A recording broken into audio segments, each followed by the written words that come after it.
আসসালামু আলাইকুম। পেরোলে মুক্তি, হাতকড়া নিয়েই মুক্তিযোদ্ধা বাবার জানাজায় আওয়ামী লীগ নেতার। জানবো তার বিস্তারিত খবর। তবে আপনি যদি যুদ্ধের জীবন চ্যানেলে নতুন হয়ে থাকেন, চ্যানেলটা অবশ্যই সাবস্ক্রাইব করবেন, পাশেই থাকবেন। পেরোলে মুক্তি পেয়ে হাতকড়া পরা অবস্থাতেই বীর মুক্তিযোদ্ধা বাবার জানাজায় অংশ নিয়েছেন গোপালগঞ্জের কোটালীপাড়া আওয়ামী লীগ নেতা ও সাবেক মেয়র কামাল হোসেন শেখ। পেরোলে মুক্তি পেয়ে তিনি তার বাবা শেখ লুৎফর রহমানের জানাজায় অংশ নেন। বীর মুক্তিযোদ্ধা লুৎফর রহমানের বয়স ছিল ৯৭ বছর।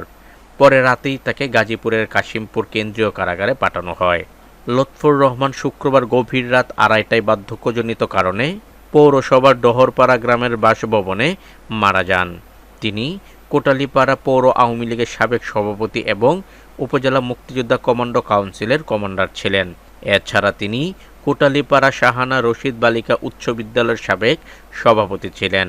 তার মৃত্যুর পর পরিবারের সদস্যরা পেরোলে মুক্তির আবেদন জানান।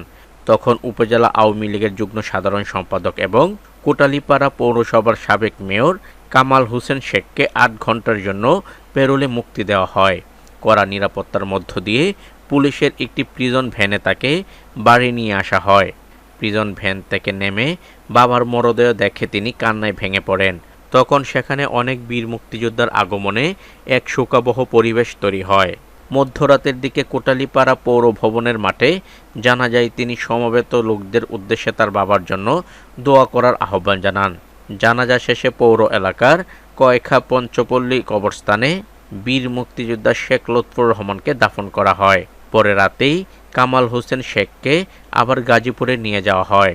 কোটালীপাড়া থানার ওসি রিয়াদ মাহমুদ জানান, কামাল হোসেন শেখের বিরুদ্ধে জুলাই গণ অভ্যুত্থানের ঘটনায় ঢাকা ও গোপালগঞ্জের বিভিন্ন থানায় মামলা রয়েছে।